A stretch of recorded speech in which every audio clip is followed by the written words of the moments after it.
for the opportunity and have to say we intend to just give you a sense of what is happening, what the challenges are, without going into details about other matters, because the situation is still very volatile and there are moving pieces. So for security purposes, I hope you will understand that there will be parts that we are not going to refer to. Currently, what I can say, I'm sure you will be quite aware that on the 22nd, there was complete hostilities that occurred in the DRC.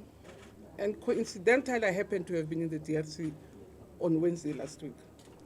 So I was in Kinshasa, and then we heard that when we were in Kinshasa, that's when we got information that there were attacks that happened at Sagi. No, it's Sagi. So Sagi is not very far from Goma. So then we flew to Goma, where we met the leadership of SAMIDRC to get a full explanation as to what was happening, what were the issues, and what were the challenges. After meeting the SAMIDRC leadership, which your force commander and their assistants, then we went to the Goma airport also to get information. That's where our strategic capabilities are, our special forces, our supplies that are there. But we also had an opportunity to visit all the injured soldiers who were in Goma at the SAMIDRC facility, but some of them were at the United Nations facility. At that stage, our priority was to make sure that we go and, even before we came, the first thing we did was to make sure that we go and retrieve the injured in Sagi. With the UN, with the support of the UN, we flew in and removed all the deceased and the injured, and they were taken to Goma. That's why I said I had the opportunity to meet all the injured in Goma. And that's when we lost the 11.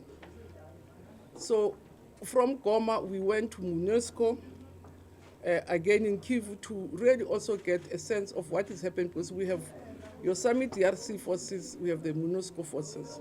The MONUSCO will be the forces that are led by the United Nations, and the SAMIDRC are led by SADC. We also got an update and we left from there. So,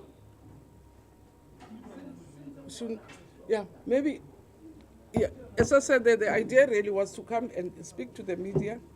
We are ready to give, because there's still lots of loose pieces, we will give a proper rundown in terms of what happened when, one time. But currently, our position as South Africa, we've been meeting as the troop force contributing countries of SAMIDRC, which is us, Tanzania and Malawi, under SADC, to assess the situation. So on a daily basis, we've been meeting. On a 2-hourly basis, we get updates and reports of what is happening. But we also, as I say, we have also MONUSCO forces which are under UNESCO. So under the SADC forces, we've been meeting as the Troika. We met the other night, but the general posture that we are taking as SAMIDRC is to force the parties to go into a peaceful negotiation. Because our sense is that that war is not going to be won through arms. It can be only won if people sit down and negotiate. So we have called for a ceasefire. I can assure South Africans that our camps have not been attacked for the past 48 hours, because unfortunately for us, when we were at Goma, your DRC forces were fighting Rwandan forces over our heads. That's where we lost the 3 people. So we had to quickly communicate with M23 to say, we're not part of the battle, so don't fight over our heads. And indeed, that's why then we agreed with them that we'll host a white flag to say, we're not part of the battle, we don't want to be dragged into it. But also, M23 needed a free passage to go to Sagi, to go and collect and retrieve their deceased people. So then we agreed on a ceasefire whereby they will get a free trade, a free passage We will not fire at their movement, because if they move, we are not sure which direction. So there was a clear ceasefire which was agreed by the generals from M23, but also by our generals. So that process has happened. Even now, as I say, there's never been any attack since the ceasefire that we requested or we instructed from M23.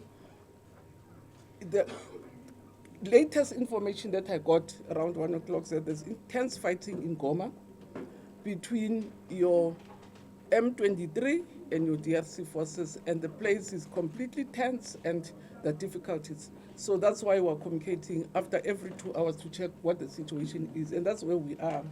But from our side, there's been no activity, there's been no attacks. As a country, we've just, as I say, we keep on a 2-hourly basis to check if there's anything that we need to do to improve the situation. But the president also has been in constant contact with the president of the DRC, with the SAMIDRC leadership, which is led by the secretary in Botswana. Last night we had an engagement, I think the minister may speak about, with under the leadership of Tanzania, which is leading the process. But we are also speaking to all other forces like Angola, because Angola was responsible for the peace talks. So Angola also is being brought in. There's also discussions which include Rwanda, because it is alleged to be also one of the big perpetrators, and that's why we're keeping communications with them, and they've been friendly. There's been no hostility between us. It's just that at that stage when they were firing above our heads, the president did want them to say, if you're going to fire, we'll take it as a declaration of war, and we'll have to defend our people. And that's when the firing also stopped.